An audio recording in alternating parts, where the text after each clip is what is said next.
So today we're going to talk about yarning, meeting up with families. So what do you think is the benefit from a yarning type model? It's making it a bit more relaxed environment for the people who we're yarning with, and making them feel more comfortable to be able to open up and tell us more about themselves, their family, their way of living. I also think it's a bit better than sitting there with a notepad and pen and having direct questions, just sort of having that narrative approach when we're having our yarn. And I think we find out a lot more information through yarning than we would, going in with that pen and paper and going through a checklist. Yeah. And Mike? Yeah, I guess building that connection with the locals out at remote communities. One of the benefits is gaining trust, also opening doorways and opportunities, and having that neutral connection to the mob at a community, especially isolated, where there's not much services, not much providers, and being consistent and maintaining a good connection with the communities that's remote. Yep. Yarning's integral to what we do. It's probably the most important thing. That's my view.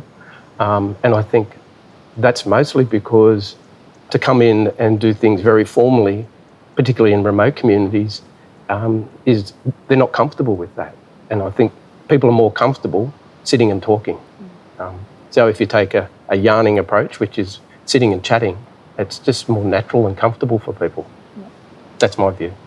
Like you were saying, it's about building that trust, and not just with the participant, just having that holistic approach where we're involving family and community members that should be involved in those conversations. And I think it's important because when it comes to behaviour support, it's a person-centred approach, and I guess to build an individual's plan and tell their story, that's how we're going to get it, is through those yarns and connecting with them the proper way. Yeah. So from my view, I think whether you're working with Indigenous or non-Indigenous people, sitting and talking is important. That's what humans do, sit and talk. Yeah. And I think sometimes behaviour support practitioners use tools like assessments, and when they go in and talk with families, it's very clunky because you've got a form in front of you, and as the person's talking, you're ticking boxes or writing things down, and it distracts from the conversation. So my view, I'd be interested to hear what you think, a good behaviour support practitioner just sits and talks. Yeah. And beforehand, you have a bit of an idea where you want to steer the conversation, the type of information you want, but it's not formal. It's not checklists and you say stop to someone, hang on a sec, I've got to write that down, and the flow of the conversation's gone. You get a lot more information out of a yarn, sitting there and just having a yarn, than you would sitting there with a checklist. And it's not about asking a million questions or trying to keep the conversation going. It's, you talk a bit and you might be sitting in silence for a bit, and then you might make a comment about the surroundings, and then that could start a new conversation or a story, and then you might sit there for a bit again and it might be a bit quiet. And I think just being comfortable in that space where they may not be talking for a while, because you're still building that connection with that person, even though you're not necessarily talking the whole time. Yeah. Sometimes yarning may not even be yarning. It could just be sitting there in the presence of an individual and just having that connection around that area. Slowly building that trust, slowly building their confidence as well. To open up and speak more around their worries, their commitment to their family. So what you're saying, yarning is more than talking.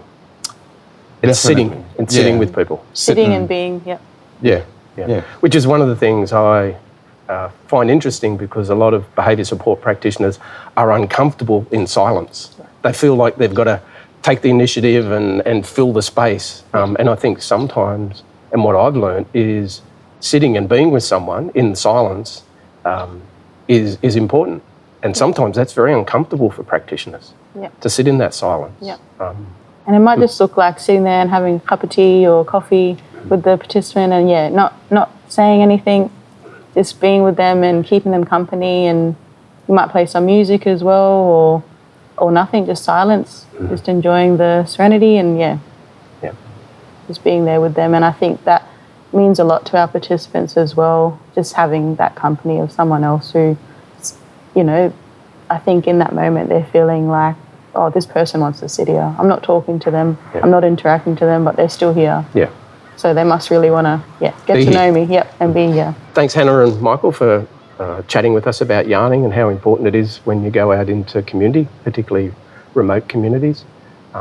And we hope that it helps other behaviour support practitioners feel a bit more comfortable going out into community and gives some advice and maybe some skills and knowledge. Thanks, Doug. Thank you. No worries, Doug. Thanks for having us here today.